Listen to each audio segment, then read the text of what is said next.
This is Mike. When I first joined the Call to Rise, I was beat. I felt tired all the time. My body wasn't where I wanted it. And I honestly felt like I was missing out on life with my family because I'd come home and just want to sit on the couch the rest of the night. My two little kids were missing out, and my wife felt the same. Yeah. And after 100 days, I lost 22 pounds, got back into my 34-inch jeans, and more than that, I actually had the energy to play with my kids, which just felt like myself again. I initially came to lose weight, but it was so much more that I got out of it. I feel like I'm back. Welcome to Driven for Health, a podcast for men over 40 who are ready to take control of their bodies, energy, and ultimately their lives. I'm Coach Brian Pirana, and for over 23 years, I've been helping men like you lose fat, build strength, feel confident in their body they're excited about, to take their shirts off. Let's skip the weird fad diets and endless hours in the gym. Each podcast will tackle real-life strategies for fitness, science-backed nutrition, powerful mindset shifts, and creating sustainable lifestyles so you can finally live leaner, stronger, and be more alive. Let's get started. A word from our sponsors. This episode is brought to you by The Call to Rise, a 100-day fat loss transformation challenge designed for career-driven family men who are ready to take back their bodies, feel confident, and energized to lead at their best for both their family and career. Through a proven system of strength training, personalized science-backed nutrition, and radical accountability from yours truly, you'll drop 20 to 30 pounds, build lean muscle, regain the confidence that's been missing in the last 100 days or more. But this isn't just some fitness program, it's a complete transformation experience. You'll join a brotherhood of like-minded men committed to showing up, leveling up, and stepping into a body and life they're proud of too. This is your wake-up call. Rise up now and visit The Call to Rise to learn more. Welcome. This is Coach Brian here, and I'm so happy to have you. This is our inaugural episode of Driven for Health. And today we're going to be diving into why taking control of your health in your 40s, 50s isn't just important, but it's really an essential part of your day-to-day life moving forward. If you ever felt like your body isn't keeping up with your drive, your ambitions, the fast-paced lifestyle that you live, I feel ya. Life has changed quite a bit here as I am 42 years young. And that energy that you once had might be slipping away. This episode is for you. Let's face it, 40 years and older means a lot of responsibility. Just some of mine. I have my wife. Of course, our history together. I've actually known this woman since I was 11. She loves to travel. She is an amazing wife, parent. She runs her own business. She actually has two businesses.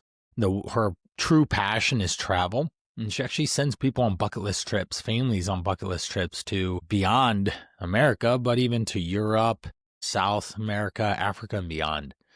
I love spending time with her. We hang out a lot because we work at home and we live the entrepreneur lifestyle. So she's there, obviously. I have 4 kids. My oldest, he's 16. He actually just learned to drive. He's an athlete. That's some of his base identity. He just completed his first Olympic triathlon just about 2 weeks ago at Portage Lakes Triathlon. It was really cool to see because I actually raced there back in 2006 to 2008. I did about 3 to 4 years there. He didn't beat my times, but he gave one heck of a race. He ended up at 9th overall at a time of 2:42. It was pretty crazy, pretty awesome, and I'm really proud of him. He actually wants to run the Akron Marathon here in just a few days, today being Tuesday the 23rd. He's going to run on Saturday.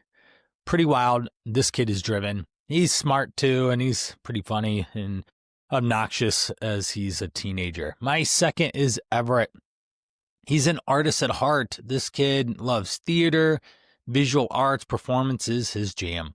He's actually sold his artwork to a number of different places around the city. It's been showcased in the mayor's office, at the Akron Art Museum, a lot of different places. So I'm really proud of him for creating and cultivating something really special. My third one, Maxwell, super duper smart kid. This kid, he aces state tests. I don't even know how he does it. He loves reading and he loves Minecraft too. At the age of 12, he's an ornery middle schooler, but I love that kid. And we have quite a bit of time eating ice cream together as well. Lastly, I have a daughter. Emmeline is her name. Super cute. Love spending time with her. She's into soccer, dance, theater. We read together every night. Right now we're reading K.R. Alexander. We just got done with Darkroom. That's a fun favorite. We also read occasionally Piggy and Elephant. If you're a father out there and haven't read that book to your kids, holy moly, I would highly suggest that you do that. And if you have younger kids, say under 5, not only, of course, you're going to love it, but the kids are going to love it too. Those are just some of the responsibilities that I have. We have 4 cats and a dog, all boy animals, and they're a lot of responsibility. And you know it, being self-employed for 15 plus years. I've been in this business for 23. That's just a little bit about me. I love to actually be an endurance athlete in my youth. I do a lot of strength training now, and those fit into my day-to-day life occasionally, but also making sure I can provide for my family and do it in a way that I absolutely love.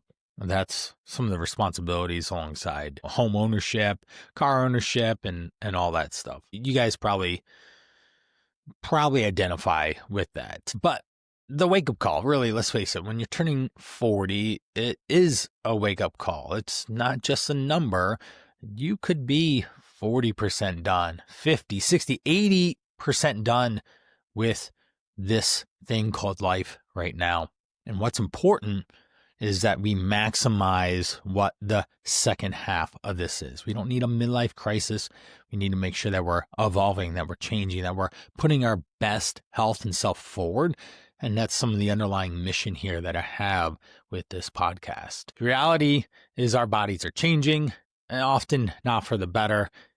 And we don't need to panic or do anything crazy or drastic or do some crazy hard challenge or fad diets or weird stuff. The GLP-1s are all the rage now, unfortunately, but you can do it other ways and change your body for the long haul. And that's what I've spent the last 23 years doing. The stats don't lie, gentlemen. Consider that 40% of men age 40 and older are classified as overweight or even obese. This is a health crisis, and it's only getting worse. Most men in their 40s and 50s, I hate to say it, they look like a before photo, and they have bad blood panels when they go to the doctor. You certainly don't need obesity that then brings in other chronic illnesses and issues and conditions, from heart attacks, heart disease, diabetes, even cancer and beyond. But let's take heart attack and some of the stats around that. Not only do you have, that day is a pretty bad day when that happens, right? I actually have a client right now who has a heart attack. It's not great. He is challenged with making sure that he puts his best foot forward. Fortunately for him, it was a mild heart attack and he got to the hospital quickly, because if you can take action really quick, there's obviously the increased likeliness that modern medicine can help. But let's just think of time in general. You have potential 1 to multiple days in hospital, or weeks if it was really bad. You have potential surgeries or procedures. There's outpatient that you have to go back to doctor visits on the regular. You have to get extra tests that are just not fun. There might be PT, physical therapy, that gets brought into it. Talk about the money. $20K, even a lifetime cost of 6 figures. That could be partially covered by insurance, but also insurance is going to skyrocket. Out-of-pocket expenses are going up. You've got deductibles, copays, potential for a lost income, not only around the incident itself, but afterwards to take time off to manage it. And the impacts of having a heart attack, guys, mild to where it's just, wow, my chest hurts, and you had a mild heart attack or a stroke, to being dead. Well, that's it. Most people survive. There's even, say, a 90% survival rate, especially modern medicine has helped with that. But this also is just one line in a series of potential events that will come ahead. It's a serious event, and it can lead to other just permanent heart damage if you're not treated or it's went unnoticed. Also, there's other damage that might be happening in your arteries and the vessels, atherosclerosis, and blockages that could be there and present from high cholesterol. Pair that with high blood pressure. If you have high cholesterol and high blood pressure and you're, say, 20, 30, 50 pounds overweight, you potentially could be a walking heart attack, or you are subscribing to a lot of medicines that you probably don't want. And that's important to know and understand. Now, with the successful recovery of the heart attack, then we need to you get ongoing medical management and a commitment to a lifestyle change. And guys, you don't need to have a heart attack. You don't need to be told that you have high cholesterol or high blood pressure, or here's a medicine for these things. You can change ahead of this. Now, only 60% of men get annual physicals anyways, and there's a significant amount of people that just aren't paying any attention. I mean, guys have a hard time just even asking for directions, let alone going to the doctor. But it gets worse. Men are less likely to seek the medical advice and medical help until serious issues arise. And 40% of men say they would even delay seeking medical care if and when they're sick. A lot of times you might not feel well and you just brush it off. You just push it off and that's it. The delay can be early intervention and potential cure and prevention from that to something more serious down the road. It could lead to another heart attack. That's one thing with my client. I constantly remind him, hey, you're doing this every single day because you don't want a second heart attack, because it might not be as forgiving as it would on the first time. He can function in everyday life as a super busy lifestyle and stress at work, stress at home. He's got 2 young kids and a wife. He needs to be there for him, right? Now, what happens in this midlife in our 40s and 50s? Well, metabolism and muscle are going to start decreasing upwards of 3 to 5% every decade. Our muscle mass declines. I always say this to people, but the Austrian oak, good old Arnold Schwarzenegger, he's not quite the same as he once was when he was back in his youth, his obviously elite bodybuilding days. It will slow down. Your body will dip. Your energies will lessen. And sure, we want to look good, but we also need vitality. We need to make sure that we're able to stay the course long term. But there's always good news that these changes in poor health aren't permanent.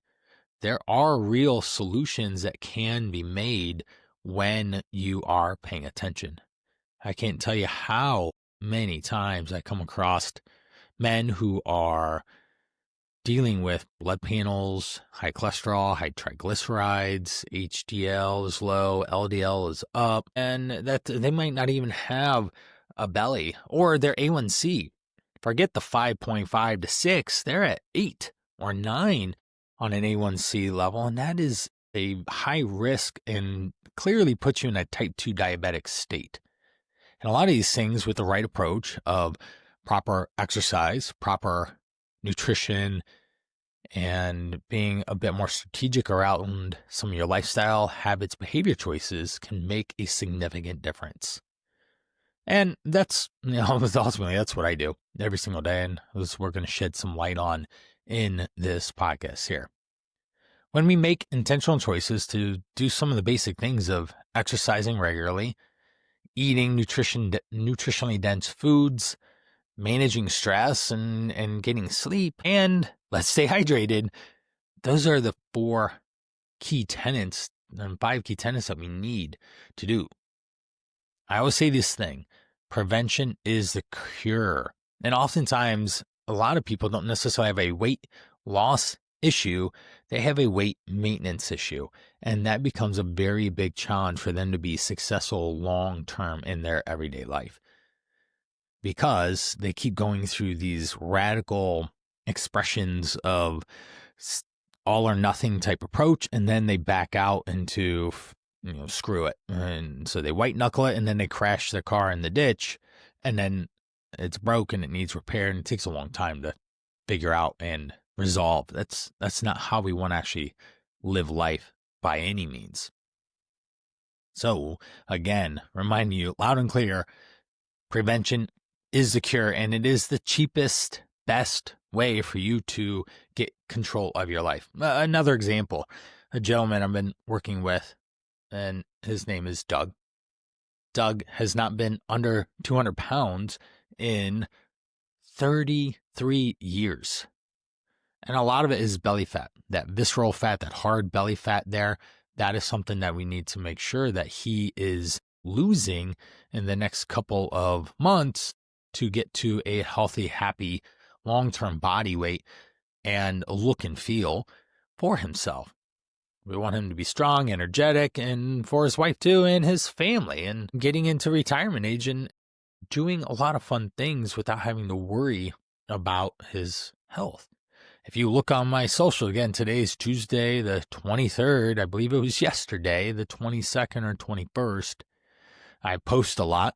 So if you follow me at Coach Brian Piranha, you'll see me on the Instagram, on Facebook, everywhere. Actually, you just have to do that these days. But if you look, you'll see the post that I have a talking head video and then the overlay of the 199. Huge celebration, and he recognized that he needed to take action and do it in a way that was different than what he'd done in the past. Even to the point where he worked with me after he already lost those, say, 8 to 10 initial pounds by the good old, what I call the 1990s protocol. I'm going to not eat bread, carbs, sugar, pastas, things like that. And when we cut those out, obviously you create a calorie deficit, which allows you to lose weight, but also lose water and stored muscle glycogen. Those are things that happen when you are in this process. So he lost a bunch of that in the beginning, and then we had to get into the actual real work of him making progress beyond those old strategies by teaching him proper nutrition paired with exercise. And yeah, he had a foot and ankle issue that we can't just walk endlessly. We have to navigate around that because everyone's different. Everyone has issues and body and physical things that are happening with them. So going back to some of the reason why prevention is the cure and what we can actually do about that, these are the things that I will be beating my head against the wall to share with you time and again, every single day, every single episode. If you work with me or not, I hope you get tons of value from all the conversations yet to be had in the future. The key tenets are 10K steps. I think that is just a relevant, healthy amount of activity to label yourself in quotations as a active, healthy person. Ideally, we should be working out 3 days a week, doing some form of what I call muscle building exercises. What that does is allows you to build muscle, maintain strength, maintain functionality, and push yourself. Your body is meant to be pushed. We are unfortunately in the potential laziest situation in human history, right? Convenience is at an all-time high. Movement is at pretty much an all-time low. And we're running into a lot of health problems that are self-caused from over eating processed foods that are cheap and everywhere and marketed to us. And we aren't active because we have to sit for work, and sit at home because we're stressed out, and sit at night because we want to just decompress. Now, as far as nutrition, I speak so much about nutrition every single day. That's probably the pinnacle. If you were to look at me, I am a nutrition coach in a sense. I wear a lot of hats. Life coaching, I think, is one of them too. But nutrition, I mean, I used to own 2 CrossFit gyms back in 2010 to 2015. I have been doing remote online health, nutrition, fitness coaching for decades now, for a decade, 12 years, just specifically doing that. And then I've been working on doing the other stuff, which is I was a personal trainer for many years. Exercise was my bread and butter, but I realized as soon as I learned nutrition and understood that, even from my degree days with an exercise science and nutrition degree back in 2004, and umpteen hundreds and or even more podcasts, peer researched, reviewed articles, YouTube videos, blog posts, all these things that I've consumed has brought me to really paying the most attention to nutrition with people, especially initially in the transformation progress, because something as simple as you can burn 200 calories, roughly 20, 30, 40 minutes, depending on your body size, shape, and how much you move. But then also the food thing, you can eat 200 calories in 1, 2, 3 bites, depending on what it is. It could be something really tasty. And there you go. You just out-ate your exercise. And that's always a problem because you can't outwork a bad diet, right? They always say that. We have to understand what I call the currency of food, currency of nutrition, which is calories, and macros, which are protein, carbs, and fats. Macros, if you're unfamiliar, they're macronutrients. That is what makes up the food that you eat and comprises the amount of calories that are inside a food. So calories equal macros. That's really important to know and understand. And we'll be diving into these things like crazy. But just note that whatever, say, a nutrition label says, generally it should equal the amount of calories in the serving for what it is of protein, carbs, fats. And quick breakdown, protein is 4 calories per gram. Carbs are 4 calories per gram, and fat is 9 calories per gram. You do have to be careful of fat because it multiplies calories in a sense and is really easy to overeat. From there, we've got water, right? Women, if you're listening in, 80 ounces or more. Men, we should be drinking at least 100 ounces or more. Okay, that's really important. Now, let's do a quick backtrack to that nutrition. Again, things that you're going to hear me say 1,000 times are going to be calories. They're going to be somewhere around 2,000-ish if you're trying to maintain your weight. Maybe higher if you're a bigger bodied person, more muscle or just larger body weight, taller, right? Your body does determine your metabolic rate with height, weight, and metabolic muscle tissue on it, or your lean body mass of your organs as well. And if we're looking for a calorie deficit or a fat loss, usually under 2,000 works like gangbusters. We've got 1,800 to even 1,600 if you are a smaller person. It's important to know and understand where those calories are, or even just being calorie aware. Again, we'll go into more of this stuff as we dive into this. Back to water. I'm going to not detour too much here, but water, I always say that. We can also drink water or flavored water or bubbled water. We can also drink coffee or tea. I always include those. A lot of people will think, oh, coffee dehydrates me. Well, possibly, but I'm still going to allow it in any of my coaching that I work with everyday clients. They're just getting them to drink a total of 100 ounces of liquid, not say pop or soda, however you say it, Diet Coke or Coke Zero. You can drink low, no-calorie, artificially sweetened beverages, and they won't derail your weight loss. There's lots of studies out there that prove that. But you can do lots of different ways to drink the water. We need rest. I will say if I have a kryptonite, it's definitely going to be rest. Getting over 7 hours is ideal. The typical, in quotation, 7, 8 always works great.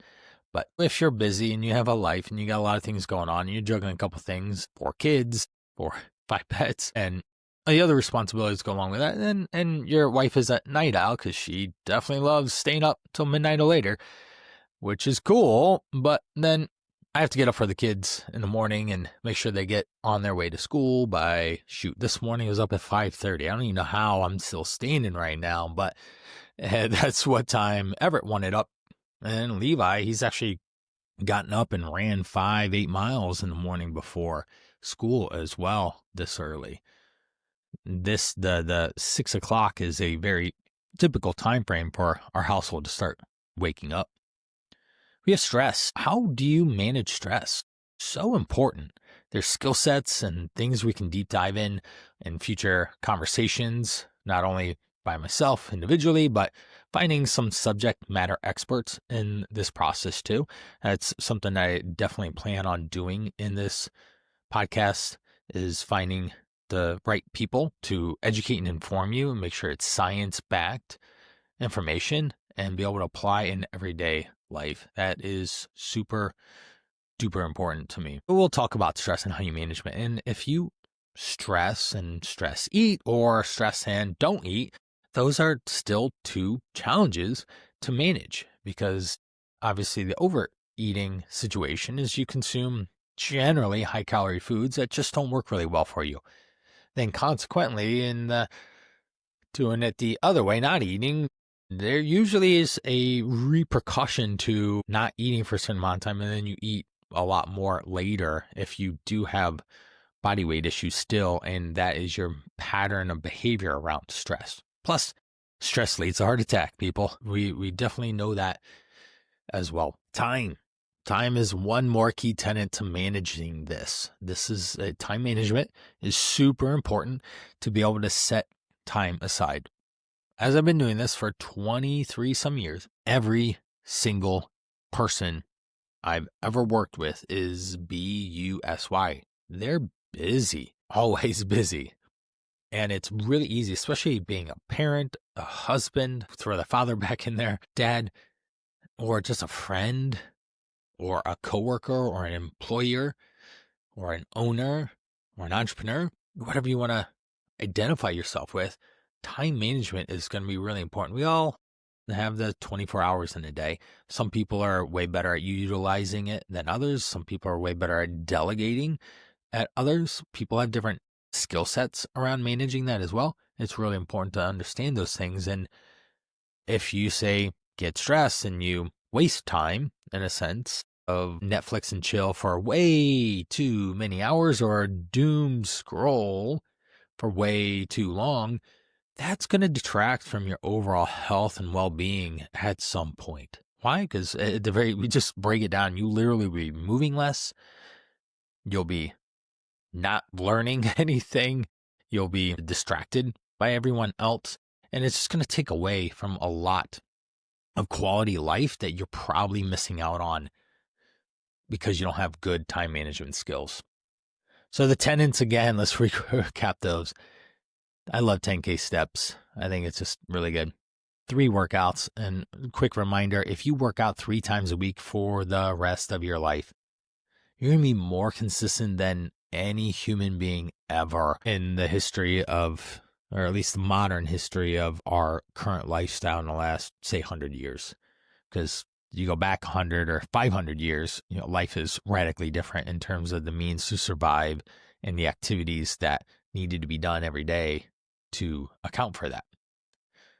10K steps, 3 workouts a week. Could be body weight, bands, machines, dumbbells. Could be something that builds muscle in a sense. Nutrition, gotta have at least 3 or 4 balanced meals in a day, ideally equal portions of protein. Fibrous carbs, I like to call them. You'll hear me reference that a lot. Fibrous carbs are generally, think of them as fruits and vegetables. Starchy carbs, and healthy fats. So we need to have balanced meals. Generally, throw out some calories here. 400 to 600 calories for most guys will do really well. Again, we'll be banging on the door on that one quite a bit. We have water, rest, stress, and time management. Ultimately, I want Driven for Health to be a podcast that is about transformation. And over the upcoming episodes, we're going to dive into tons of practical strategies for improving your health from day in, day out, with nutrition tips, workout routines, mindset shifts, hopefully some insights. And I would love to hear in the comments, the reviews, my email, of some of the things that you are learning and taking away, because that's what fuels what I do. The big reason why I do this in the first place is because I love the outcome my client gets when we are done with this whole thing. It's incredible. It's uplifting. It's engaging. It's success. And more importantly than just the transformation of the body, but the look, the feel, the energy, and how that all resonates with the person, not only from the way they look, but feel, and their confidence skyrockets their abilities to be transformative and to impact even those around them. So think of it like this. If I drop a pebble in your pond, listening in, it's going to impact the people around you. And I've seen it for decades. Your health journey is not a destination. Life is a journey. Your health is a journey. Your idea to preserve it is going to be the legacy that you leave for the people around you. Sure, we want to leave, say maybe part of your legacy is about wealth creation and being financially secure. That is one mode of success in our world, but also leading your children, leading the people around you by being an example of what health is, that has a profound impact on people too. And you could even think of maybe a coach that you had in your past, or a person that was in your periphery, an acquaintance, a relationship, a running buddy or something. Like they have impact in your life. And I hope that I can have impact in your life in this podcast. So there's that. I'm going to transition into what I call the Fast Five. These are just going to be 5 fun questions, whether it's going to be nutrition, fitness, lifestyle, behavior change, just even about myself, different things that I like, so you get to know me a little bit more. But the Fast 5 for this week are for guys. What screenings and tests should you be getting now in your 40s? Well, it's certainly, we want to have that preventative health measure, and it's really important in this 4th decade, or what do we say, maybe 5th decade here in this, that you are going through establishing future baselines of what your health can be compared to when you're 50, 60, 70. And make sure that you're managing potential issues early with key screens and tests that diagnose from the doctor. Things like cholesterol and blood pressure checks. You should have those regularly monitored when you go to the doctor. Risk of heart disease. Strokes increase with age. We went over that. Diabetes. Guys, if you have a belly fat, visceral fat, your belly button, you can't see your toes when you look down. And also, skinny guys can have diabetes too. It's the food that they're putting in, usually high calorie, high carb, processed, sugary type foods frequently, or liquid beverages that contain lots of sugar and calories. Those are definitely the indicators that will lead to potential for prediabetes, which is your A1C being 5.5 to 6, and then it gets into being a type 2 diabetic. So you do want to have type 2 diabetes screenings here, and I'm sure hopefully your doctor is managing your A1C if you have family history of any of these things. Prostate, colorectal cancer screenings, right? We get to have the colonoscopy in our 40s. That's another one that you'll want to do as well. So those are some quick screenings and tests that you should be paying attention to. Question number 2. How can I manage my weight and metabolism? We need to do some of the things that I talked about earlier, and maintaining a healthy weight. If you can maintain a healthy weight, I promise you, maintaining your body weight over a long period of time is going to be so much better for you than it will be if you have gained a bunch of weight for a long time and are trying to lose it. But I promise you that lose the weight and you will still be in a healthier spot going into your 50s and 60s and beyond. Now, we already said metabolism slows down, and muscle mass, strength training, high protein or higher protein in relation to you. Again, I'm going to be banging this on the wall too. For more of my vegan men, 120 or more grams in a day, or vegetarian gentlemen, vegan vegetarian. For my not so excited protein lovers out there, which would be It's odd because men usually are classified as loving protein, but not every person. We're all different. At least 140 to 160 grams in a day. If you're more athletic, then we're, say, 170 to 200-ish.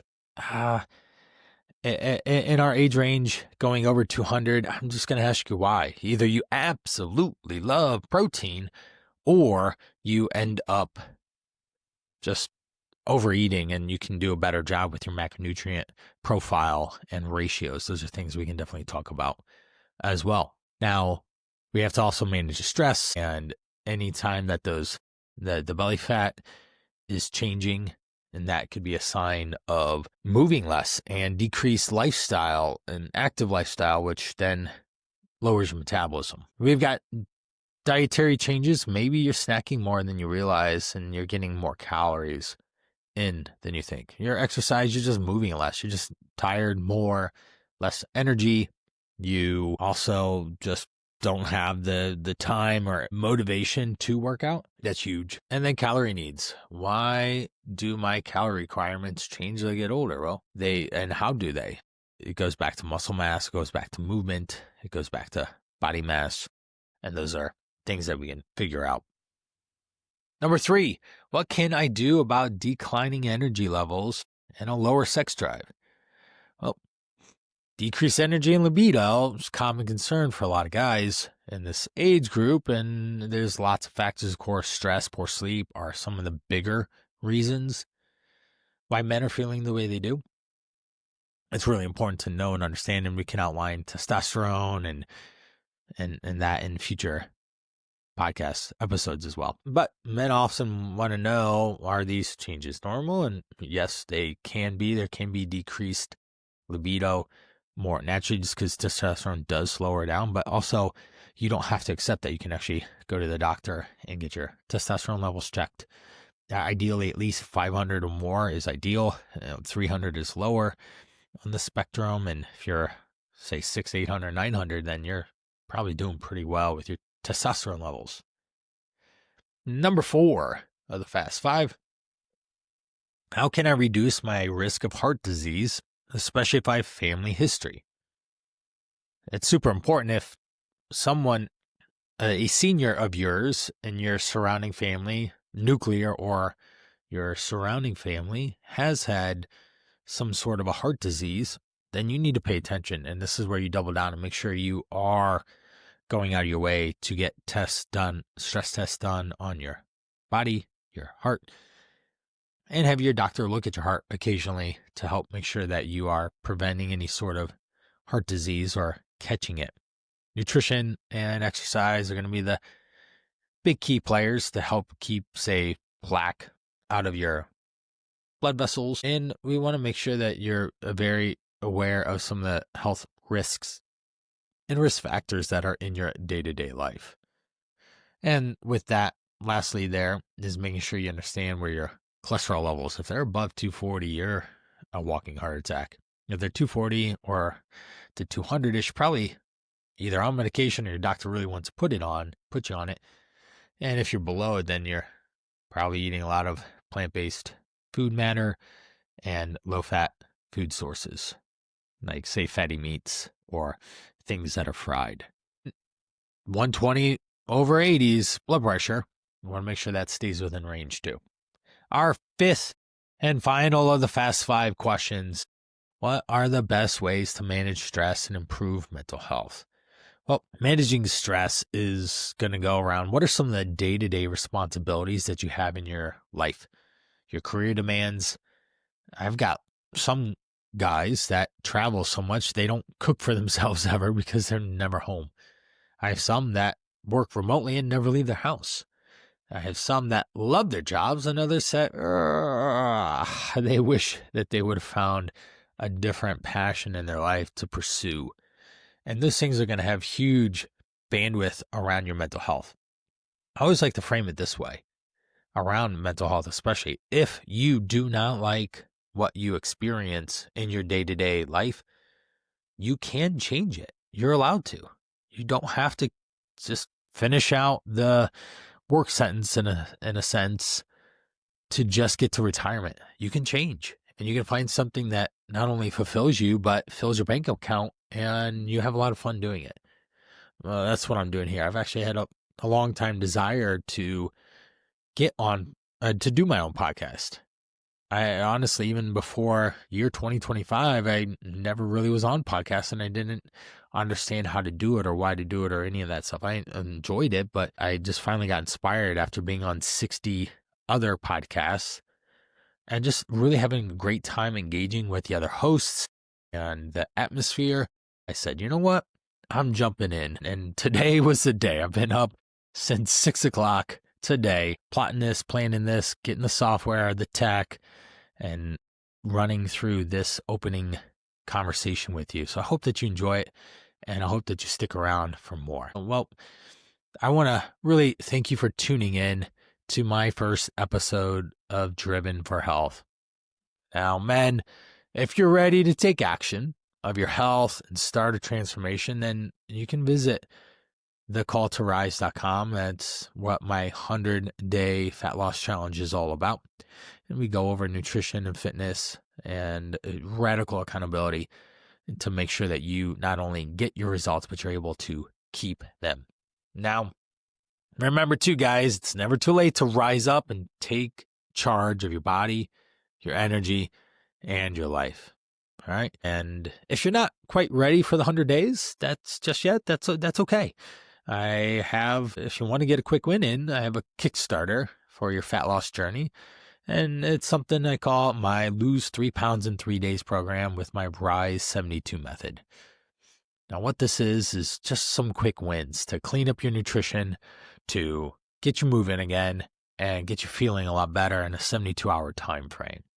It's about nutrition and fitness designed for men over 40. We're not starving. We're not doing weird fad diets, exercises, water fasts or something bizarre. We're actually pulling out all the nonsense and then building up the foundational things that I educate my guys on all the time. Just simple as I can make it, I've laid it out in a step-by-step, actionable, science-backed fat loss strategy that you can kickstart, boost your fat loss, and start having a clear plan of what you need to do. So check out the link in the show notes for free access. And yes, even I do have tech support and accountability for you in those 3 days, just to have an extra layer of accountability to help you see the results that you're looking for, even in the next few days.